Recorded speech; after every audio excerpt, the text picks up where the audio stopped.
Marriage matching. எல்லாருமே marriage matching வரவங்க அந்த மேரேஜ் மேட்சிங் ஜாதகத்தை கொடுத்துட்டு உடனே சொல்லுங்க, ஏன் இவ்வளவு டைம் எடுத்துக்கிறீங்க, நட்சத்திரத்தை தானே பாப்பீங்க அப்படின்னு தான் இவங்க எல்லாருமே கேட்பாங்க. கண்டிப்பா நட்சத்திர பொருத்தம் பார்க்க வேண்டாம். காரணம் என்னன்னா, நட்சத்திரத்தை வச்சு அனலைஸ் பண்ணும்போது நீங்க ஃபுல் ஜாதகத்தை அனலைஸ் பண்ண மாட்டீங்க.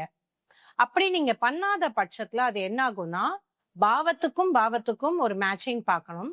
அதுக்கப்புறம் நவாம்சா சார்ட்டை வச்சு ஆணுக்கும் பொண்ணுக்கும் 2 பேரோட நவாம்சாம் சார்ட் வச்சும் மேட்சிங் பார்ப்போம். இதுக்கப்புறம் அவங்களோட நவாம்சா சார்ட்ல கல்யாண வாழ்க்கை எப்படி இருக்குங்கிறதும் நீங்க கண்டிப்பா செக் பண்ண வேண்டியிருக்கும். அதனால ஒரே ஒரு ஆஸ்பெக்ட், ஏன்னா ஒரு நட்சத்திரத்துல கோடானி கோடி மக்கள் பிறந்திருப்பாங்க. ஆனா அவங்க ஹாரோஸ்கோப் வேரியேஷன் ஆகும், லக்னம் வேரியேஷன் ஆகும்.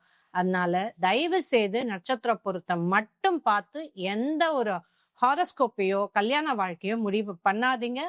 நவாம்சம் அண்ட் சப்தாம்சம் செக் பண்ணா உங்களுக்கு நிறைய விஷயம் புரியும்.